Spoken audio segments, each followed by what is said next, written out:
Hello, I wanted to show here a example of using Hess's law. I actually have a few examples here, so we'll work through these.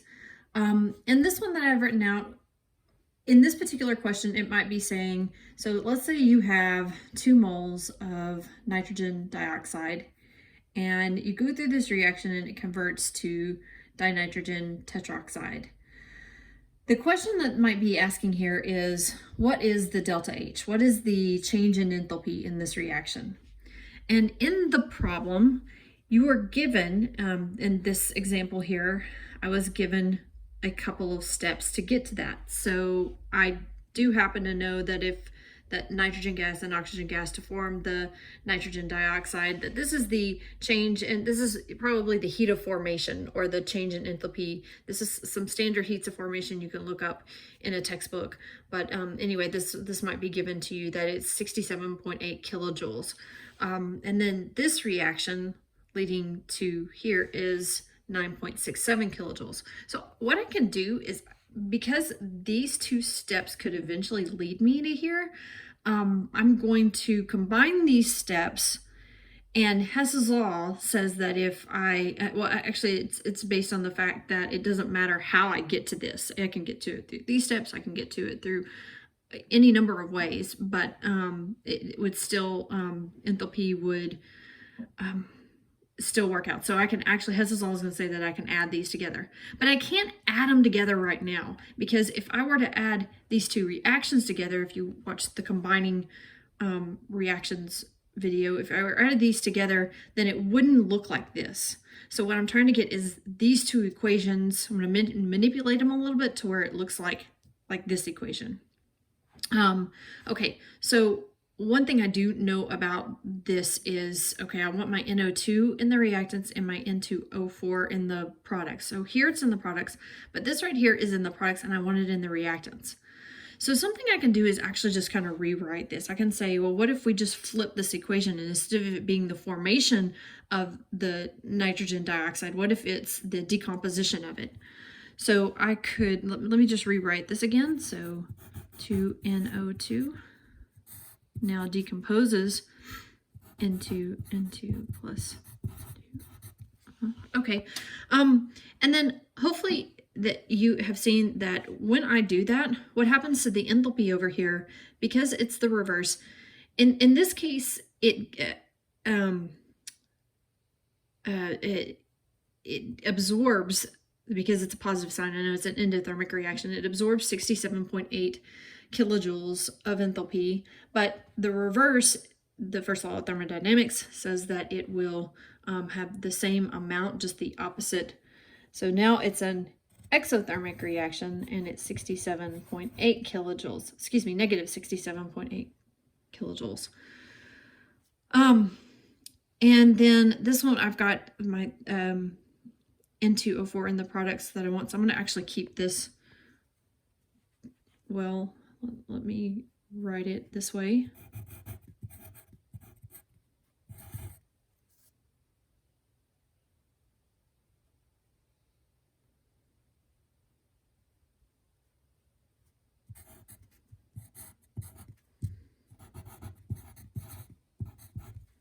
And this is still, I didn't do anything to it, so this is the same. Okay, now I can look and see that in this reaction, I've created nitrogen, or I have nitrogen and oxygen in the products, but in this reaction over here, I have it in the reactants. I wrote this wrong. So if it's in the products and the reactants, then there's a net 0 amount of it. So I can just cancel these out. I'm canceling out my nitrogen, canceling out my oxygen, and what I'm left with is 2 moles of this and 1 mole of that. And so yeah, this looks just like what I wanted. So see here, all I've did is just manipulate it to where it gets to what I want. But I had to change the enthalpies accordingly when I did that. So now I can apply Hess's law, and so I'm going to add these together. And what I get when I add these together is negative 58.1. I guess you can check my math, but basically I added those together. And so the answer to the question of how many, or what, What is the change of enthalpy in this reaction is negative 58.1 kilojoules.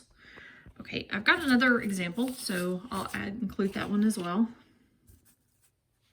Just to give you another example of this. Okay, so here's my target reaction. The question is what is the delta H, or the change in enthalpy in this reaction when you add nitrogen gas to form the nitrogen monoxide, the 2 moles of nitrogen monoxide. And this is the information that was given to me, where I have 4 moles of ammonium plus 5 moles of oxygen yield 4 moles of nitrogen monoxide, 6 moles of water. That's one reaction. And then the other reaction, I have 2 moles of nitrogen, 6 moles of water, yields 4 moles of ammonia, and then 3 moles of O2. Here are my delta H's. Okay, so hopefully maybe you can see already what we're needing to, or wanting to do.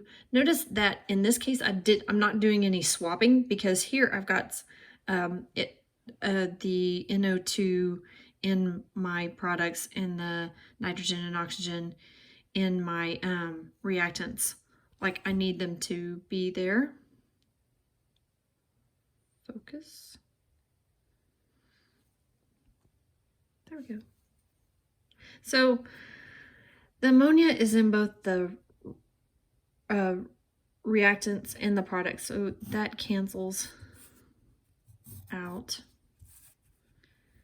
And so does the water, and that cancels out. So then when I look at all of my reactants, put those together, I have 2 and 2, and I have 5 O2,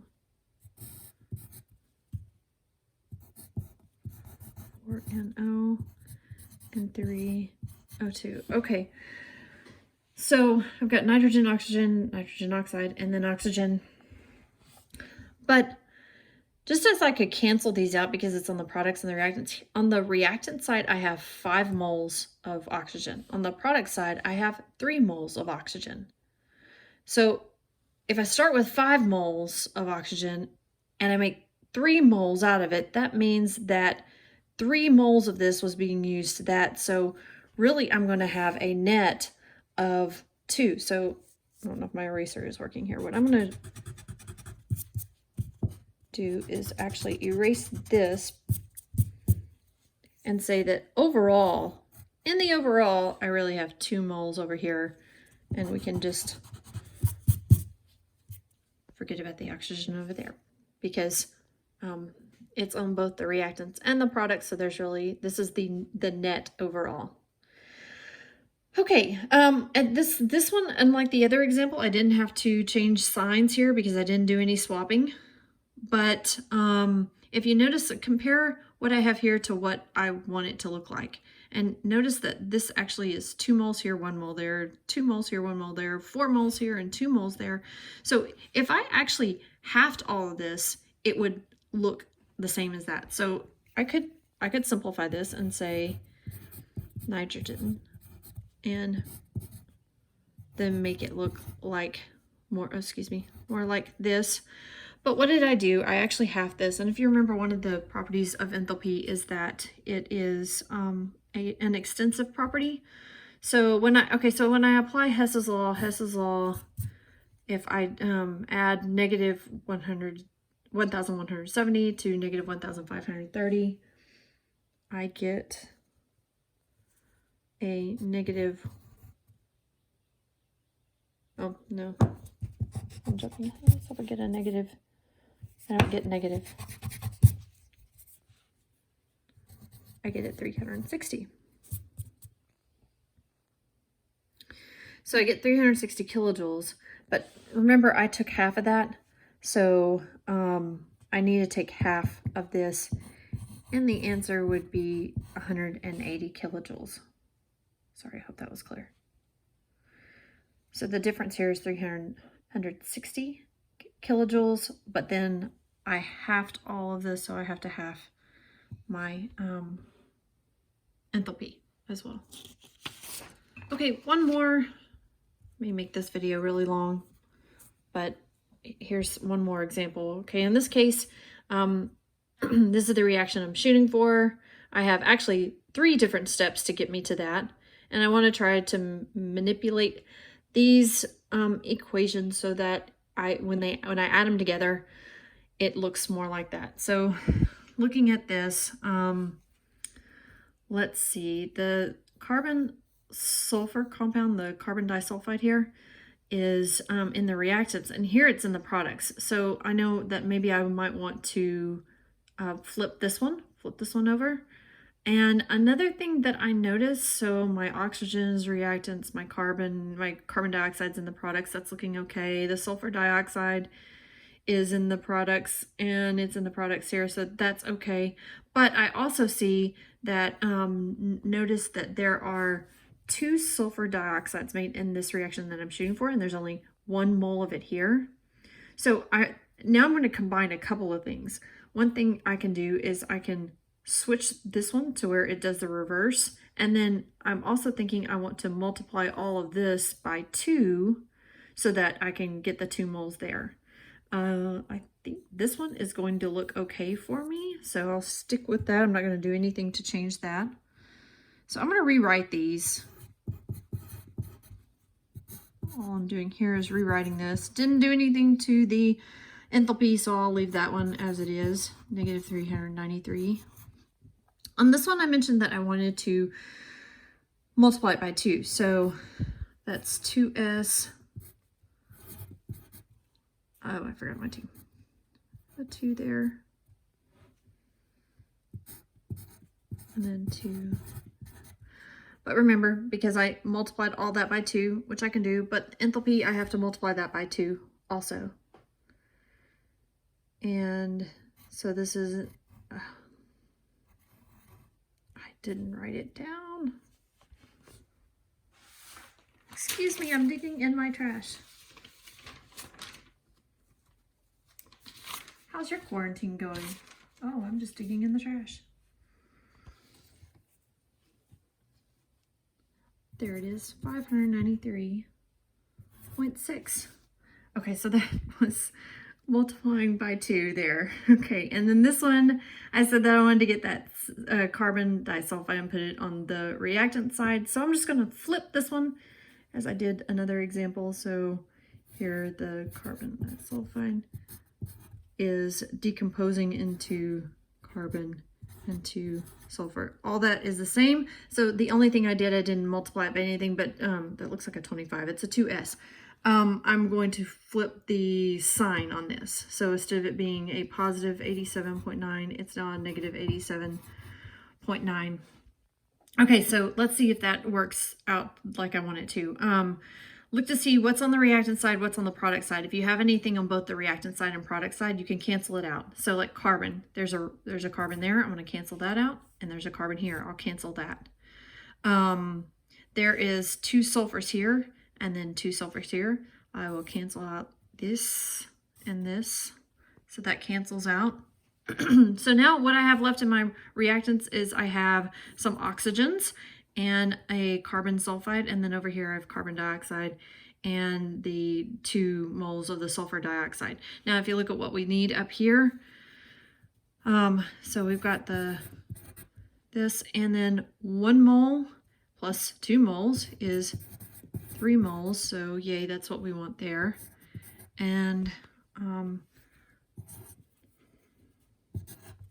CO2 and the 2s. So just double checking, it does look like what I'm shooting for, so I can stop and add up these enthalpies like Hess's law says that I can, and I do have that number is a negative 1075 kilojoules.